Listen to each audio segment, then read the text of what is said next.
Bismillahirrahmanirrahim. Assalamualaikum warahmatullahi wabarakatuh. Innal hamdalillah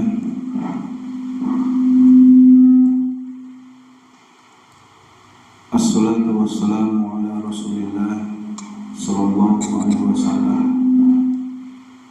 wa ala alihi wa ashabihi wa man tabi'ahum bi ihsan ila yaumil qiyamah.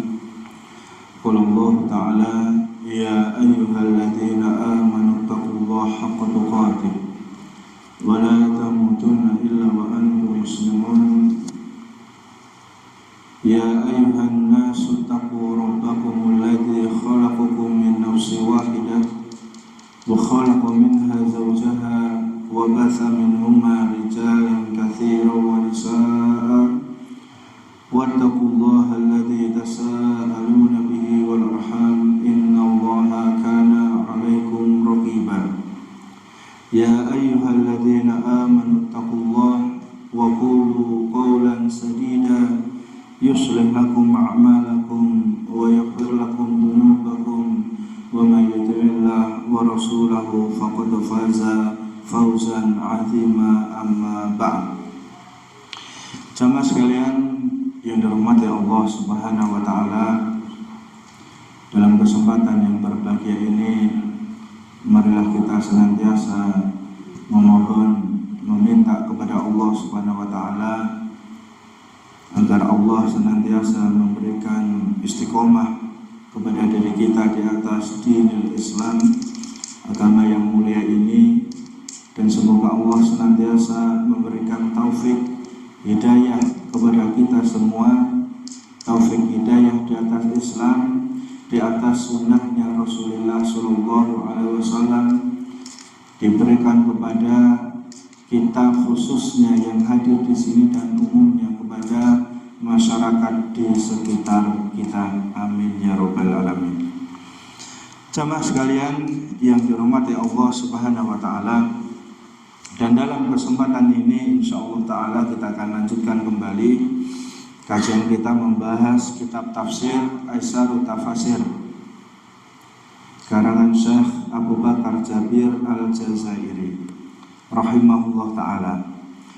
Dan kita masih berada di surat Al-Bayyinah, yang mana di pertemuan kemarin sudah kita bahas bahwasanya surat Al-Bayyinah adalah termasuk surat Madaniyah yang diturunkan di Madinah atau yang turun setelah hijrahnya Nabi Muhammad SAW.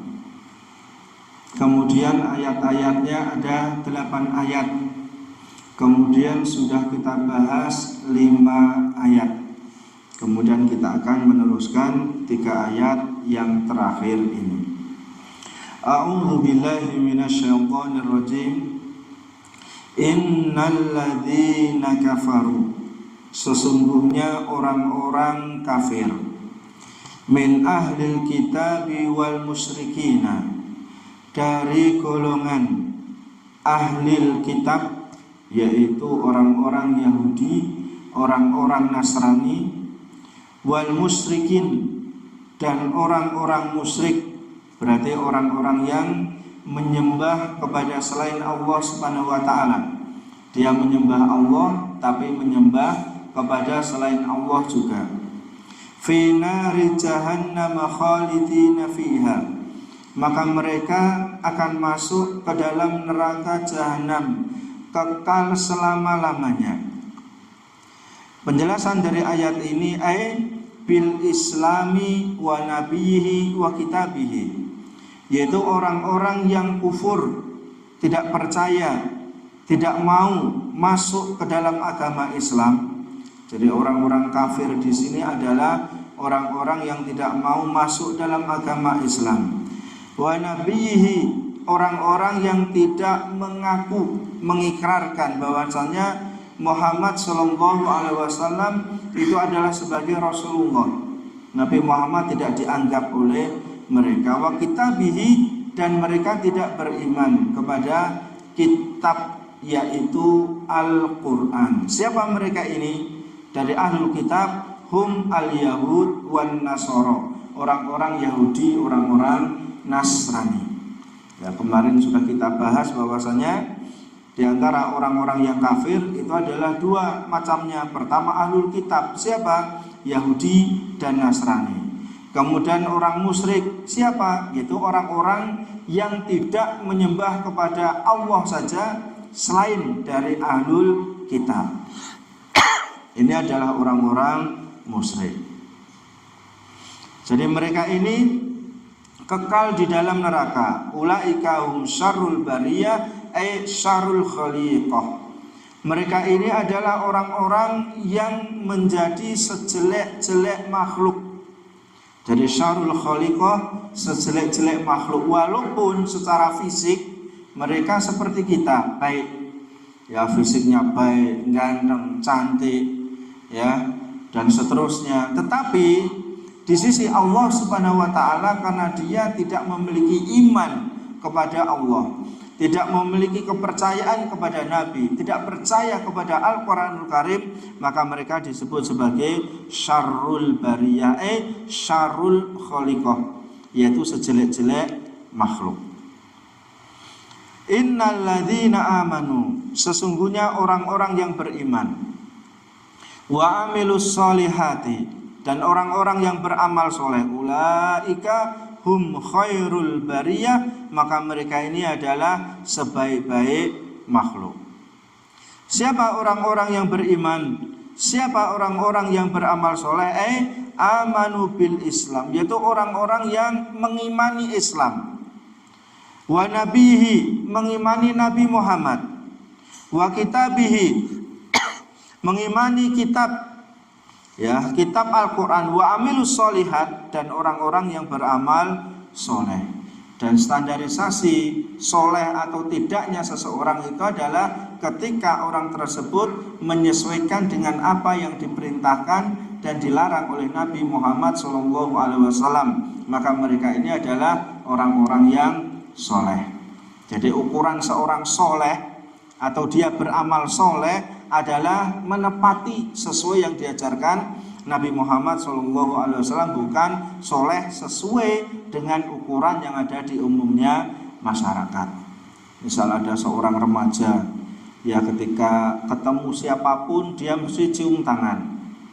Ya, entah ketemu laki-laki yang tua atau perempuan yang tua walaupun bukan mahramnya, dia mesti salaman cium tangan. Kemudian ketika dia naik motor, dia melewati siapapun, entah laki-laki atau perempuan, dia boncengkan. Masyarakat mungkin menilai, wah, wong kok apik men, soleh men. Ya, padahal sesuai Islam dia bukan seorang yang soleh, toleh.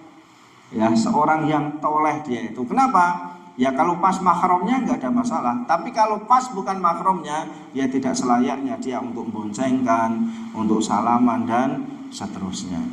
Jadi ukuran amal soleh itu adalah bukan sesuai dengan standarisasi yang ada di masyarakat, tapi adalah dilakukan oleh Nabi atau tidak, dicontohkan Nabi atau tidak.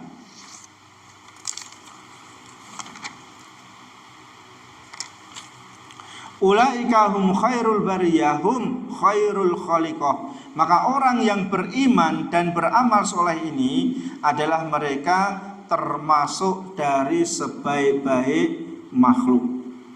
Sebaik-baik makhluk ketika mereka mau beriman dan beramal soleh, walaupun mungkin secara fisik tidak seperti umumnya orang lain, tapi mereka adalah khairul bariyah, khairul khaliqah, sebaik-baik makhluk. Misalnya ada seseorang yang dia itu beragama Islam, taat kepada Rasulullah SAW, meskipun kulitnya hitam legam misalnya. Ya, kalau kulitnya hitam itu paketannya dengan apa biasanya? Rambutnya lurus. Rambutnya apa, Pak? Kalau kulitnya hitam, rambutnya keriting. Paketannya keriting. Kulit hitam, rambut keriting, giginya putih mesti. Ya, suaranya bagus, rata-rata orang hitam itu suaranya bagus. Nah, meskipun orangnya hitam legam seperti ini, tapi kalau dia taat kepada Allah dan Rasulnya, maka dia adalah sebaik-baik makhluk. Ya, sekian sahabat itu ada yang atau banyak yang berkulit hitam. Bilal bin Rabah, hitam legam. Tapi sebagian kita ketika punya anak, kita kasih nama anak kita dengan Muhammad Bilal. Ada ya, Muhammad Bilal. Atau misalnya ya seorang sahabat yang bernama Usamah bin Zaid, Usamah, hitam budak. Tapi anak kita kasih nama Usamah. Kenapa? Kita pengen iman anak kita, Islamnya anak kita seperti ya Islamnya, imannya Bilal, kemudian Usamah, Zaid dan seterusnya. Di antara sahabat-sahabat Nabi yang kulitnya hitam, mereka bisa mulia, bisa menjadi khairul bariyah karena taatnya kepada Allah dan Rasulnya Shallallahu Alaihi Wasallam. Maka ada cerita seorang ibu, ya dulu seorang ibu melahirkan anak yang cacat. Ya cacatnya itu lehernya itu enggak begitu kelihatan. Jadi antara kepala sama badannya itu mepet. Ya dia cacat. Kemudian semakin tumbuh anaknya, kemudian ibunya mengatakan, wahai nak, kalau kamu pengen jadi seorang yang mulia, belajar agama. Ya belajarlah agama. Kemudian akhirnya anak ini belajar agama. Kemudian akhirnya menjadi seorang alim, seorang ulama, menjadi seorang syekh, dihormati oleh orang lain. Kenapa? Karena dia taat kepada Allah dan Rasulnya. Nah, kemudian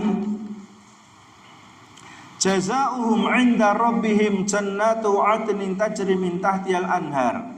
Maka balasan mereka ini, yaitu orang-orang yang taat kepada Allah dan Rasulnya, orang yang beriman, orang yang amal soleh di sini, maka balasannya adalah mereka mendapatkan surga di sisi Allah Subhanahu wa ta'ala yang mengalir di bawahnya sungai-sungai.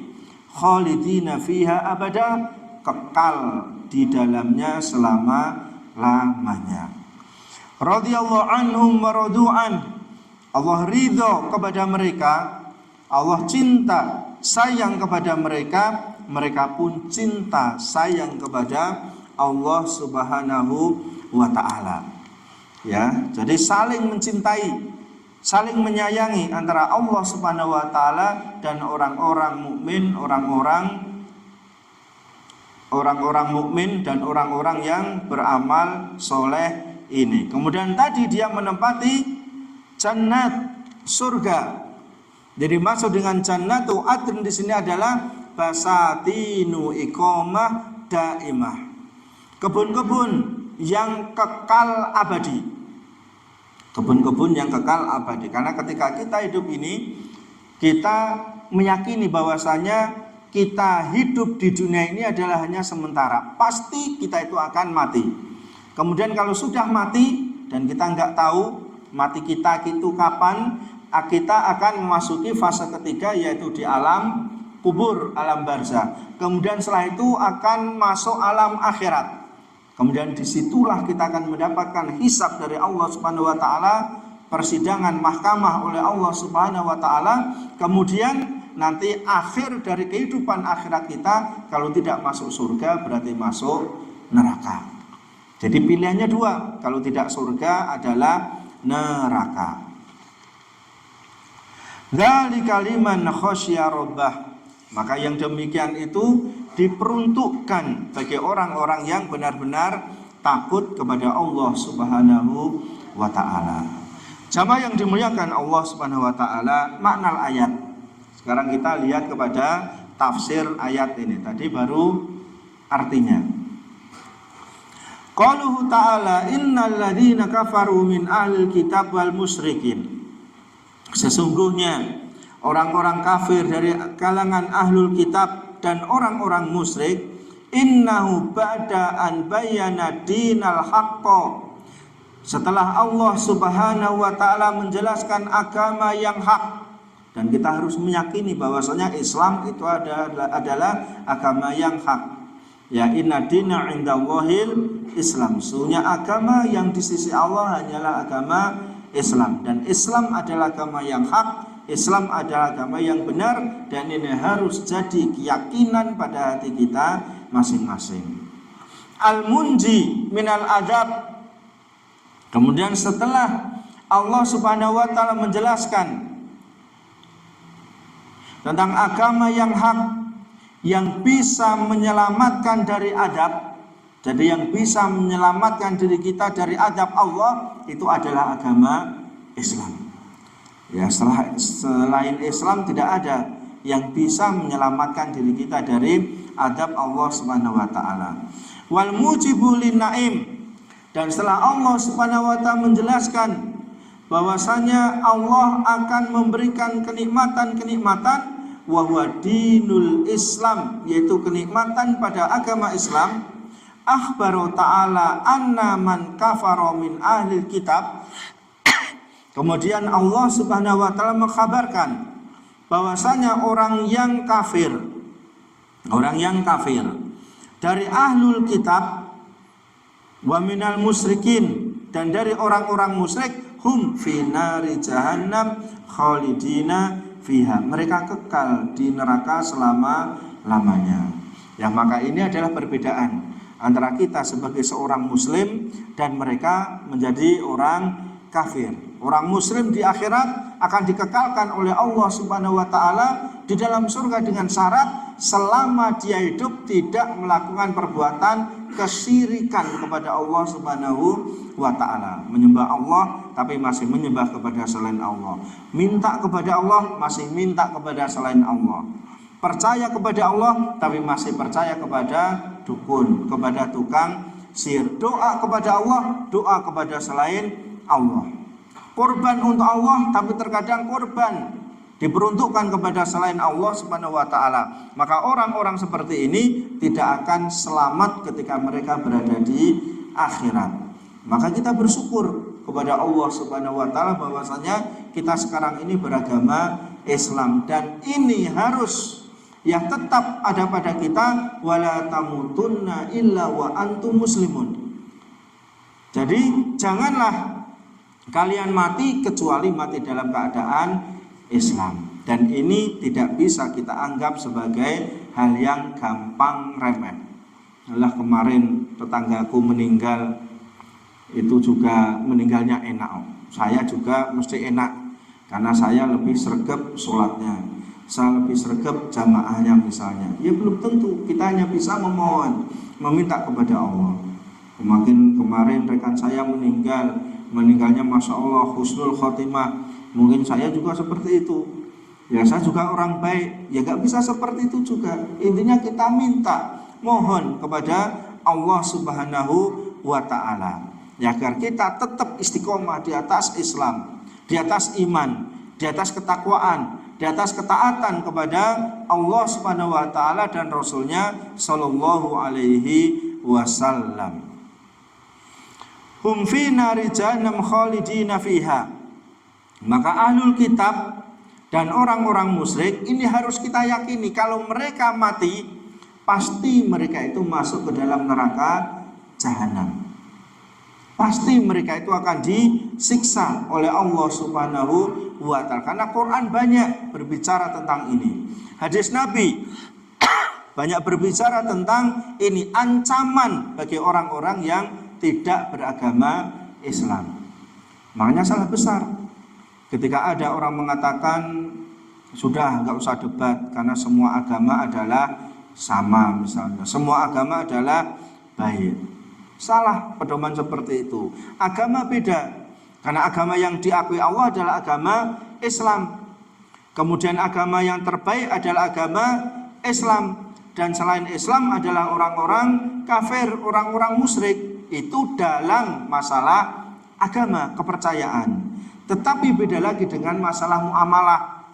Ya, muamalah keseharian, kita punya tetangga Nasrani, kita punya tetangga Yahudi misalnya. Muamalah kita tetap harus muamalah yang baik, saling memberikan makanan, saling memberikan minuman misalnya, membantu sana, kerja bakti bareng, ketika dia sakit ditengok. Untuk muamalah dunia silahkan. Tapi dalam masalah agama kita harus fanatik terhadap agama Islam ini. Karena mereka orang-orang kafir Quraisy terdahulu memberikan tawaran kepada Nabi, wahai Nabi atau wahai Muhammad, sudahlah, daripada kita berdebat terus, daripada kita berperang terus, udahlah gantian saja. Sekarang kita nyembah Tuhanmu, tapi besok gantian kamu nyembah Tuhan saya. Besoknya lagi kami ikut agamamu, besoknya lagi kamu ikut agama saya. Maka ini dijawab oleh Nabi SAW, lakum dinukum waliyadin. Agamaku agamaku, agamamu agamamu. Ya, tidak boleh dicampur adukan seperti ini. Dalam agama kita harus fanatik. Kadang orang mengatakan nggak usah fanatik, wajib fanatik kita itu dalam masalah agama. Tapi dalam muamalah tadi, kemasyarakatan beda. Kita tampilkan kita seorang muslim adalah orang yang paling baik ketika bersikap dengan orang-orang yang beragama selain Islam. Sakitipun paham ini ya. Nah, seperti itu. Kemudian hadza hukmullah fihim likufrihim bil haqqi wa iradhihim anhu ba'da ma ja'at al bayyinah. Maka ini adalah hukum Allah untuk mereka karena kekufuran mereka ya terhadap al-haq dan penyimpangan mereka dari al-haq agama yang Islam ini. Ba'da ma ja'atuhum al-bayyinah, setelah datang kepada mereka al-bayyinah, yaitu petunjuk yang benar Islam, arafu tariqah, mereka itu sebetulnya tahu tariq, jalan yang benar itu mereka tahu. Wa tanakkabu ridhon bil batili, tapi mereka balik, mereka rela menyimpang. Kenapa? Mereka lebih senang kepada kebatilan. Ya, apakah orang-orang musyrik itu dalam hatinya itu enggak percaya pada mereka? Itu percaya sebetulnya. Mereka itu percaya tentang risalah Nabi, percaya dengan Islam, tapi karena takaburnya mereka, karena sombongnya mereka, angkuhnya mereka, mereka tidak mau menerima agama Islam ini. Waqtinaan bil kufri wasyirki, dan mereka lebih menerima kekufuran, lebih menerima kesyirikan.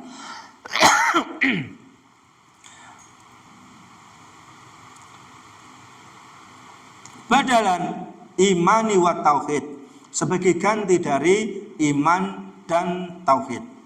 Beriman kepada Allah, mentauhidkan, menyembahnya kepada Allah Subhanahu wa taala. Haula'i al-kafaratul fajarah hum syarrul khaliqati kulliha. Maka mereka ini adalah orang-orang kafir. Mereka orang-orang yang fajir, berarti orang yang banyak melakukan dosa, dan mereka ini adalah sejelek-jelek makhluk semuanya. Walaupun sekali lagi secara fisik mereka itu baik, tapi secara agama, secara din mereka itu adalah sejelek-jelek makhluk. Kata Allah Subhanahu wa taala, wa huwa makna qaulihi, makanya adalah makna dari ayat tadi, innalladzina kafaru min ahlil kitabi wal musyrikina fi nari jahannam khalidina ulaika hum syarrul bariyah. Ya, selesai. Kita berbicara tentang orang-orang kafir. Jadi orang kafir kan ada berapa? Ada dua ya. Yang pertama orang-orang ahli kitab. Mereka juga kafir. Ahli kitab itu Yahudi, Nasrani. Mereka kafir. Walaupun mereka ketika dikatakan, jangan mengatakan kafir lah. Loh, kafir itu adalah bahasa Arab sebetulnya, yang artinya orang yang berbuat kufur, orang yang mengingkari. Kemudian golongan kedua adalah orang-orang musyrik, yaitu selain ahlul kitab. Mereka semua sama, akan dimasukkan oleh Allah Subhanahu wa taala ke dalam neraka jahanam khalidina fiha abada, kekal selama-lamanya. Maka kita harus banyak berdoa kepada Allah Subhanahu wa taala agar kita terus mendapatkan istiqomah, taufik hidayah di atas Islam ini, di atas iman ini. Dan kita doakan ya, terutama keluarga kita, anak kita, istri kita, suami kita, orang tua kita, kerabat kita. Kita doakan ya, agar mereka terus senantiasa menjadi ahlul Islam dan ahlul iman sampai meninggal dunia. Kemudian kita selipkan doa untuk warga sekitar kita, tetangga kita, teman-teman kita, agar mereka tetap mendapatkan istiqomah di atas agama yang mulia ini. Jamaah yang dimuliakan Allah Subhanahu wa taala,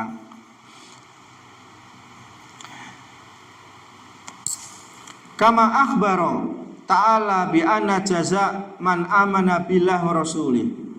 Sebagaimana juga Allah Subhanahu wa taala mengkhabarkan balasan bagi orang-orang yang beriman kepada Allah wa rasulihi, dan kepada rasulnya, wa amila bidinil islami, dan mereka beramal sesuai dengan amalan agama Islam, wa adal faraidho, dan dia melaksanakan kewajiban-kewajiban dalam Islam, wajtanaba nawahiya, dia menjauhi larangan-larangannya, wasabaqa fil khairat, kemudian mereka berlomba-lomba dalam kebaikan, wasolihat, dan dalam kebaikan, ya amal-amal soleh, wahaulahum khairul bariyah, maka mereka ini adalah sebaik-baik makhluk.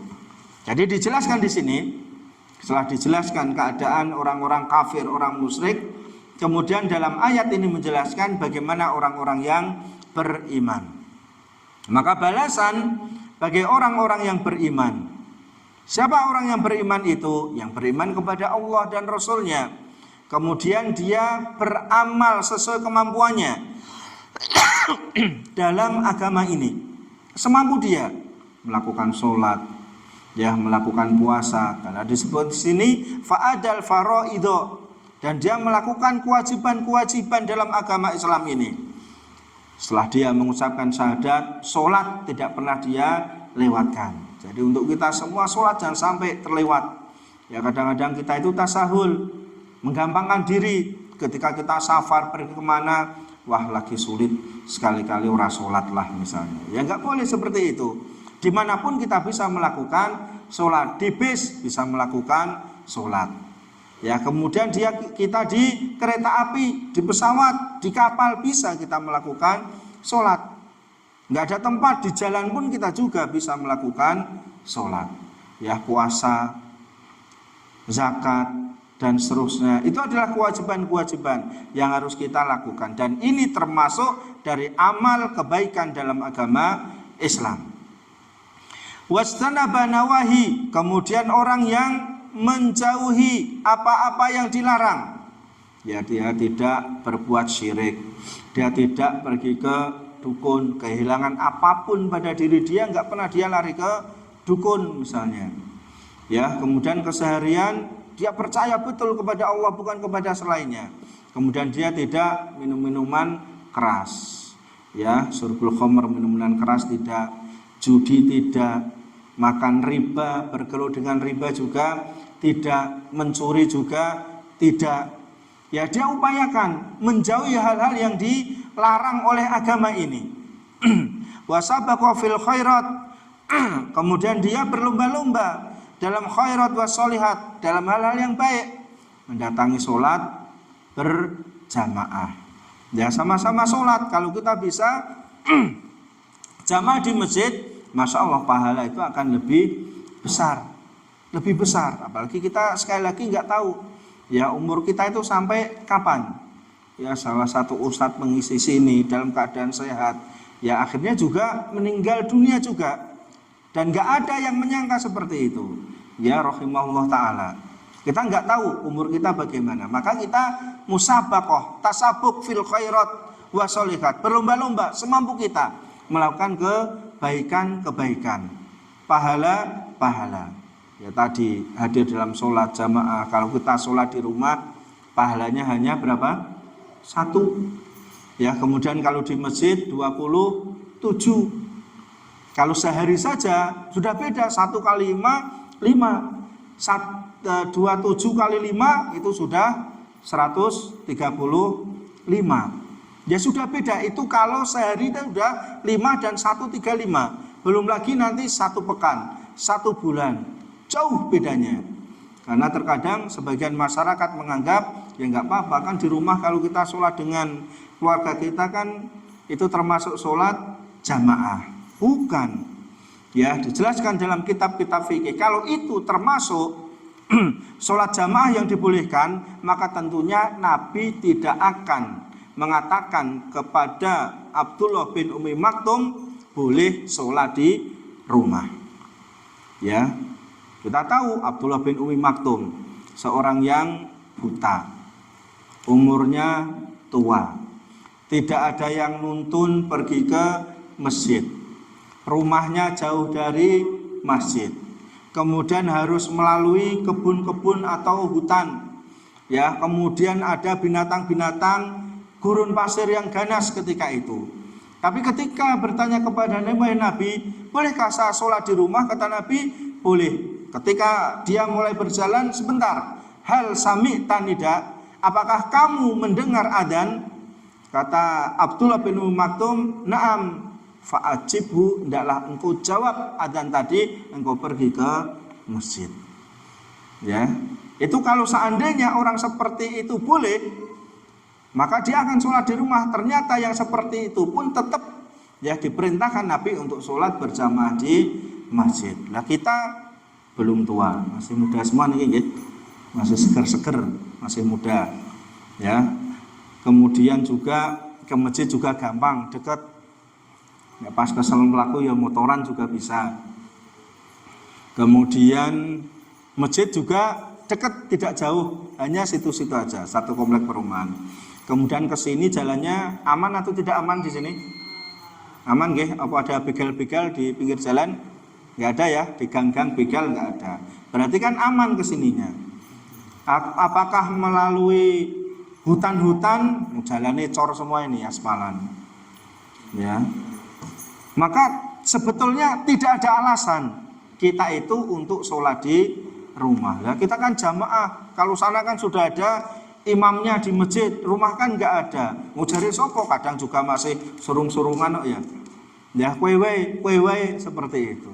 Ini menunjukkan bahwasanya Nabi tetap menganjurkan ya bagi hambanya untuk bisa sholat berjamaah di masjid, terutama adalah para laki-laki yang sudah balik. Adapun untuk wanita, ibu-ibu silahkan mau jamaah boleh, tapi kalau mau sholat di rumahnya khairun minhu, maka itu lebih baik bagi diri dia.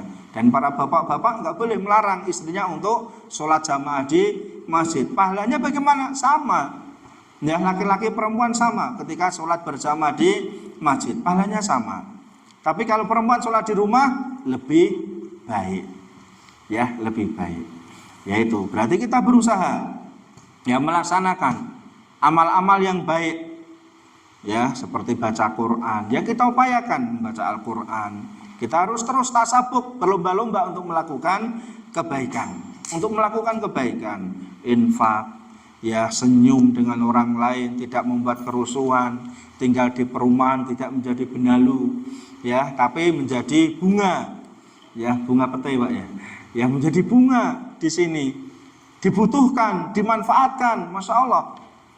Ya, senang hidup kita karena sebagaimana ketika Nabi SAW ditanya, man as'adun nasi, wahai Nabi, siapa orang yang paling bahagia? Kata Nabi, man as'adan nasa, yaitu orang yang bisa memberikan kebahagiaan kepada orang lain. Jadi orang yang paling bahagia adalah orang yang bisa memberikan orang lain bahagia dengan hartanya, dengan senyumnya, dengan kasih sayangnya, dengan pertolongannya. Masya Allah, ya, sekitar sini anak-anak kecil banyak, DOPNI, TPQ, Masya Allah, itu sudah membuat orang lain bahagia. Apalagi wis ngajar, ngekei panganan, ngekei jajanan misalnya, tambah ganjaran lagi, plus ngekei duit, tambah lagi itu, plus ngajak piknik, tambah lagi, gratis semua. Ya, bisa seperti itu, Masya Allah, karena dia sudah memberikan kebahagiaan kepada orang lain, memberikan kebahagiaan kepada keluarga, memberi kebahagiaan kepada tetangga, kepada teman, dan seterusnya. Ini Masya Allah, ya, kalau kita bisa menepati apa yang disampaikan oleh Nabi Shallallahu Alaihi Wasallam. Ya, ini adalah balasan untuk orang-orang yang beriman, orang yang beriman. Maka mereka adalah khairul bariyah, sebaik-baik makhluk. Sebaik-baik makhluk. Jazaohum 'inda rabbihim, maka balasan Allah bagi dia adalah surga. Ya jannatu adn, surga yang akan dia dapatkan. Surga yang akan mereka dapatkan. Karena kita hidup itu kan mati. Mesti mati nggih? Ada yang nggak bisa mati di sini? Ada yang nggak bisa mati? Tapi kalau kita kan mati, setiap kita pasti mati. Nah, kalau kita mati, yang kita harapkan adalah masuk di surganya Allah Subhanahu wa ta'ala. Apa gunanya kita hidup kalau kita masuk neraka? Na'udzubillahi min dzalik. Ya, maka surga ini adalah tempat yang sangat kita harapkan. Ya, sangat kita harapkan. Yauma yalqauna dzalika ba'dal maut. Satu tempat yang kita akan masuk di dalamnya setelah mati. Ya, setelah mati. Khalidina fiha abada. Maka orang-orang yang beriman, beramal soleh, kekal di surga selama-lamanya. Kekal di surga. Dan di surga banyak sekali kenikmatan. Ya, banyak sekali kenikmatan. Dan nikmat antara laki-laki dan perempuan tentunya berbeda. Kalau perempuan itu bahagianya kalau di dunia itu kalau dia itu memiliki barang-barang yang banyak. Ya, sama-sama masuk mall misalnya. Kalau ibu masuk mall langsung lihat apa? Barang-barang diskonan. Wah, murah. Beli 2 dapat 4 misalnya. Beli 4 dapat 1. Nah, gelem. Ya, cari yang wah ini murah, diskon 30% plus 20% plus ada lagi diskon 70% plus 20% misalnya. Itu dicari. Wah, diburu. Senang melihat seperti itu. Kemudian barang-barang yang baru, ya, yang baru, yang keluaran terbaru itu senang mereka. Tapi kalau bapak-bapaknya masuk mall biasa saja. Ya malah lihat siapa? SPG-nya, kasirnya. Ya, maksudnya apa? Naluri laki-laki itu tidak ke barang-barang seperti tadi. Karena dia lebih besar nafsunya ke lawan jenisnya. Maka Allah sediakan untuk laki-laki adalah bidadari-bidadari yang ada di surga. Untuk perempuan apa? Ya perabot-perabot, rumah terbuat dari emas, lantai dari intan permata, kursi yang empuk, ya, kemudian makanan, minuman, gelas dari emas, dari perak dan seterusnya. Ya, karena kesenangan wanita itu rata-rata seperti ini. Nah, kalau ada laki-laki, bapak-bapak kok senang perabot-perabot ini, berarti bapak-bapaknya tadi keibuan. Ya, bapak-bapak yang keibuan.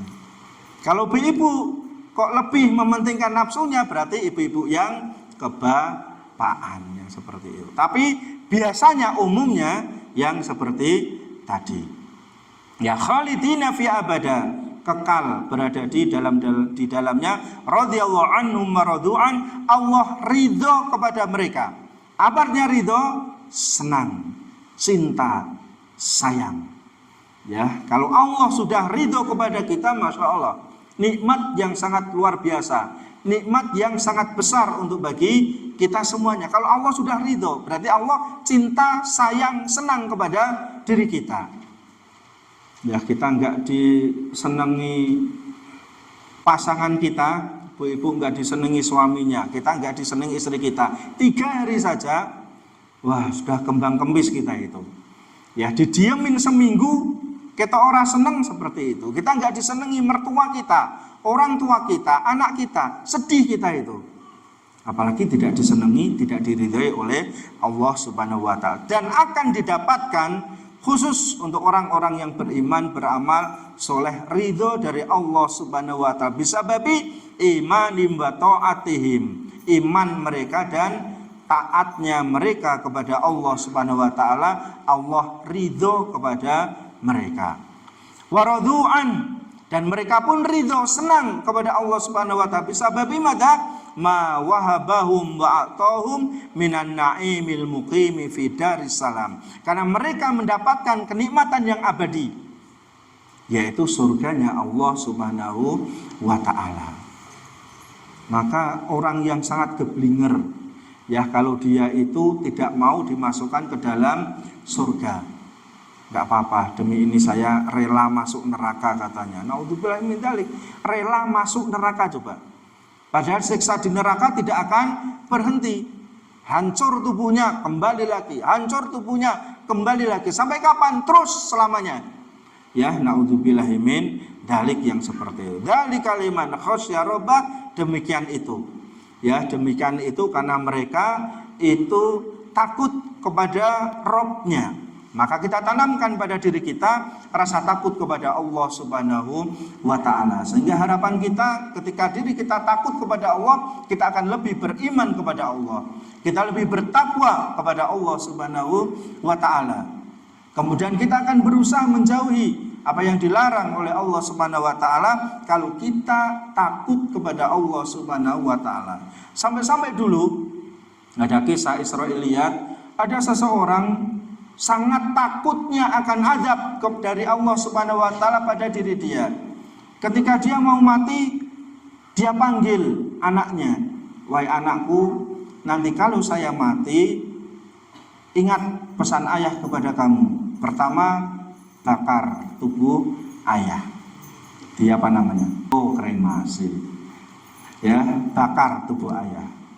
Kedua, bagi, ya, abunya dibagi dua, separuh tebarkan di daratan, separuh tebarkan di lautan. Ya, separuh tebarkan di daratan, separuh tebarkan di lautan. Kemudian akhirnya orang itu mati. Kemudian ya mati, kemudian anaknya melaksanakan pesan dari orang tuanya ini. Kemudian ketika menghadap kepada Allah Subhanahu wa ta'ala, ya, karena dia menganggap bahwasanya kalau dia dibakar sudah jadi debu, debunya dibagi dua, sebagian ditebar, bukan ditaruh ya, ditebar di daratan, sebagian tebar di lautan, itu Allah tidak mampu mengumpulkan debunya. Kemudian Allah tidak akan bisa mengadab diri dia. Anggapannya seperti itu. Tapi nggak taunya apa? Allah kumpulkan semua. Kemudian akhirnya jadi satu. Kemudian dibangkitkan diri dia. Ditanya, kenapa engkau melakukan seperti ini? Khasyatullah, karena saya takut akan adabnya Allah Subhanahu wa ta'ala. Ya, akhirnya karena khasyah orang ini, takutnya orang ini, akhirnya dia diampuni oleh Allah Subhanahu wa ta'ala, dimasukkan ke dalam surganya Allah Subhanahu wa ta'ala. Tapi ini adegan berbahaya ya, jangan ditiru. Hanya dilakukan oleh ahlinya katanya. Ya kita, wah nek ngono aku ya ngono lah. Ya itu kan cerita Israiliyat zaman dulu. Ya masing-masing nabi punya syariat sendiri-sendiri. Jangan sampai wah gitulah.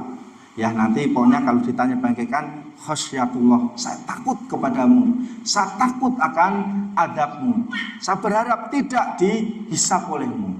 Ya nggak bisa seperti itu, karena syariat Nabi satu dengan yang lainnya berbeda. Jamaah yang dimuliakan Allah Subhanahu wa ta'ala, jadi ini yang bisa kita sampaikan di malam hari ini terkait dengan 3 ayat di surat Al-Bayyinah. Jadi intinya Allah bedakan bagaimana orang-orang kafir dari orang-orang musyrik dan orang-orang ahlul kitab. Mereka pasti akan dimasukkan ke neraka jahanam, kekal di dalamnya. Kemudian yang kedua, Allah bedakan orang-orang yang beriman dan beramal soleh. Iman beramal soleh. Iman berarti dia menjaga diri dia tidak masuk ke dalam kesyirikan, kekufuran. Ya, kepercayaan hanya kepada Allah Subhanahu wa ta'ala saja. Amal soleh berarti amalannya ngikuti apa yang dicontohkan oleh Nabi SAW, maka dia akan dimasukkan ke dalam surganya Allah, kekal di dalamnya. Kemudian Allah akan ridho ya kepada mereka, dan mereka ridho kepada Allah Subhanahu wa ta'ala. Sama yang dimuliakan Allah Subhanahu wa ta'ala, wallahu a'lam bishawab. Ada benarnya dari Allah Subhanahu wa ta'ala, kekurangan dari saya pribadi. Kita tutup dengan doa kafaratul majlis. Subhanakallah wa bihamdika asyhadu an la ilaha illa anta astaghfiruka wa atubu ilaik. Assalamualaikum warahmatullahi wabarakatuh.